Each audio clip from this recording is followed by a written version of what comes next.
Hello and welcome back to the Dragon Den. All my loyal Dragonites, King of Dragons 5000 is back with another action figure review. Today we'll be taking a look at the Marvel Legends Hasbro Pulse exclusive Spider-Man No Way Home 3-pack. But before we have a look at the figures, let's actually take a look at today's sponsor. With Father's Day just around the corner, why not pick up your dad a gift from Jewel Gallery? Shopping for dad is never easy, however Jewel Gallery has you covered. Rings, watches, necklaces, and other jewelry, Jewel Gallery is your one-stop shop for Father's Day. So come in and find your perfect Father's Day gift at Jewel Gallery, where it's all about the ring. I am very excited to have all three Spider-Man here in my possession, but before we have a look at their details, let's run through their accessories. Each Spider-Man comes with 3 pairs of hands, including a pair of fist, wall-crawling hands, and thwip hands, as well as a web accessory. Other than that, we don't get anything else with these Spider-Man figures. No unmasked heads, unfortunately. So with their accessories out of the way, let's move on to their details. Hasbro has done an amazing job sculpting these 3 figures. All 3 Spider-Man look exactly like they did on screen, and I love the minute details that each of them have. Starting off with my least favorite, the Tom Holland Spider-Man, he does look pretty nice. I feel like the head is reused, but the reuse here is actually pretty good and there is some texturing on his mask. Add to it, the painted in web lines does make this an impressive head sculpt. His body is retooled from the integrated suit Spider-Man, which looks really good. The golden spider on his chest is painted beautifully and there is some texturing on it. The red part on his costume is also looking really nice with the webbing painted in. That's a really good move by Hasbro. And all throughout the torso there is some really nice texturing on the black part of his suit.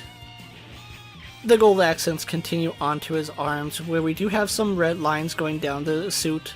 He does have his web launchers, which look really nice, but they are done in a marbleized gold plastic. His suit does suffer from a little bit of inconsistency, with the blues being painted on some parts and the red being painted on some parts. It's very apparent when you see the red plastic for the abdomen and the painted red on his waist. But he does have some really nice detail on his hips, which does bring the suit together nicely. It does suffer from the lines for the sake of lines that I'm honestly not a fan of, but here it does look good and there is some texturing on the black pieces of his suit. Moving on to his boots, we do have some gold accents which are done really nicely. We have some blue paint, but the main part of the boot is done in red. And just like with the rest of his suit, the web lines are painted in really nicely. The Tom Holland Spider-Man, despite being my least favorite, is still done very well. Next we'll be taking a look at the Amazing Spider-Man. Hasbro's second attempt at the Amazing Spider-Man is probably their best attempt at the suit yet. The mask has a really nice profile and I love the eyes on this figure. Sculpted and painted web lines make the suit look really good, and I love the texturing on the red pieces of his uniform. And as you would expect, there is some sculpted detail in the red. Taking a look at the rest of his costume, it is done in those darker colors, so we have a darker red and a darker blue. He does have the black spider on his chest, which is a little bit low for my liking, but that is accurate to the movie. And the painted black lines are a nice touch on this costume. Finally, on the back of his costume we have that really nice red spider. Taking a look at his arms, they are done in that same red plastic, which looks great, and the line work is painted cleanly. Hasbro did a really good job separating the reds and blues on this costume. A small little detail is that you can see the web launcher on his wrist. His waistline work is also done really clean, and I love the fact that the red paint is really consistent throughout the figure. Texturing on the blue parts of his costume look really good, and it is very accurate to what we saw on screen. I like the fact that you can see some of the musculature through the blue parts of the costume. It looks amazing here. And then finally we have a look at his boots, which are done in that dark red with the line work still painted really cleanly. So overall, the Amazing Spider-Man is done, no pun intended, amazingly. And finally we'll take a look at the original Spider-Man, the Tobey Maguire Spider-Man. Out of the 3, I think he has the best head profile out of the bunch, and it really does a good job of capturing the look of the Tobey Maguire Spider-Man that we saw on screen. Silver painted webs do look really good on the figure, and the black around the eyes looks really good. And just like with all the other Spider-Man, the red parts of his costume do have some really good texturing. Spider-Man has some amazing colors going with the reds and the blues on his costume. The silver web lines also look really clean, and even though the original one was gunmetal, the No Way Home Spider-Man did have silver webs. And of course the black spider on his chest is painted wonderfully. And being the classic Spider-Man, he does have a red spider on his back. His arms look pretty decent, however I do feel like his shoulders might be a little bit small for his profile. The silver web lines do a good job going down the red parts of his costume, and just like with the Amazing Spider-Man, he has the textured blue parts on his costume. Really clean application on the silver parts of his webs, and it does look really good. And just like with the Amazing Spider-Man, Hasbro did a really good job matching the colors of the red on this figure. Not to be outdone by the Amazing Spider-Man, this Spider-Man also has texturing all throughout the blue parts of his uniform. However, unlike the Amazing Spider-Man, you really can't see any musculature on this figure. And he does have his red boots on, which look really good, and just like with all the other Spider-Man, his webs are painted very cleanly. So much room for error on the webs, but Hasbro was able to nail it on this figure. Your friendly neighborhood Spider-Man is looking rather clean here in his Hasbro release. So overall, all three Spider-Man look amazing. I love the detailing on each single one. They all have this really nice characteristics to them.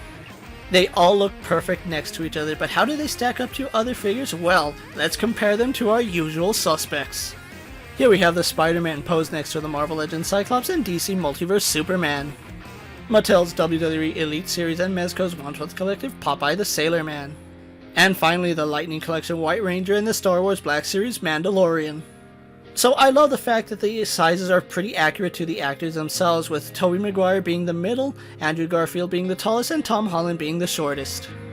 They all stack up really nice, but how do they articulate? Well, the Amazing Spider-Man and Friendly Neighborhood Spider-Man have the same articulation scheme, and then we have the MCU Spider-Man with his own articulation scheme. Spider-Man has a double ball joint in his head, butterfly joints in his shoulders, arms go out to the side and do a full 360. Swivel at his bicep and double hinged elbows. We have a basic swivel hinge in his wrist. We have an ab crunch and a waist swivel. Legs do kick forward, go back out to the side and have a thigh swivel. Double bend in his knee. We have a hinge in his ankle and forward facing pin for rocker ankle. Then the other two Spider-Man have a double ball joint in the neck, butterfly joint in their shoulders, arms go out to the side and do a full 360. Swivel in the bicep and double hinged elbows. Standard swivel hinge in the wrist, ball jointed upper torso and a reverse ab joint. Hinge ball joints go forward, back, out to the side, and we have a thigh swivel. Double bend in their knees, hinge in the ankle and forward facing pin for rocker ankle. Overall, all three Spider-Man functioned really nicely, with the best articulation being probably the Amazing Spider-Man. But nonetheless, they are all great figures and they look really good together. So with everything out of the way, let's actually get the Spider-Man posed for my final thoughts. The Marvel Legends No Way Home Spider-Man 3-pack is a great set for any Spider-Man fan.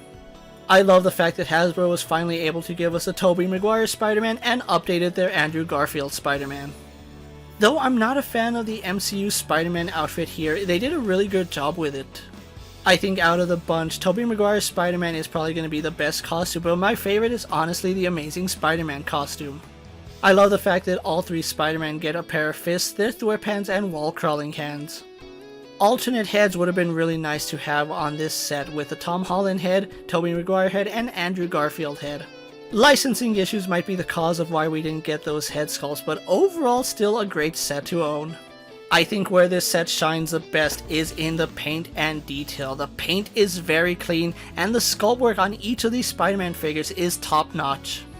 For being Marvel Legend figures, these are actually done really nicely. I gotta give kudos to Hasbro for putting out 3 really good Spider-Man figures. If you are looking for this set, it is a Hasbro Pulse exclusive, so you do have to go to the Hasbro Pulse website to order this set. One downside to this set is that it is a $90 set, which is pretty much paying $30 for each Spider-Man.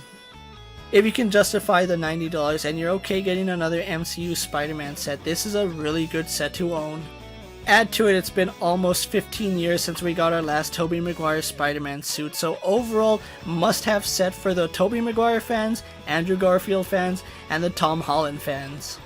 Before we wrap up this video, I want to take a moment to thank the Jewel Gallery for once again sponsoring this video. As always, don't forget to like this video, leave a comment, subscribe to my channel, and check out all my other Marvel Legend videos. Check out my Instagram account for new and exciting action figure photos, videos, and other goodies, and ring that bell so you never miss another video. As always, coming from the Dragon Den, my loyal Dragonites, I'm King of Dragons 5000, reminding you to redesign, rebuild, and reclaim. I'll see you guys next time.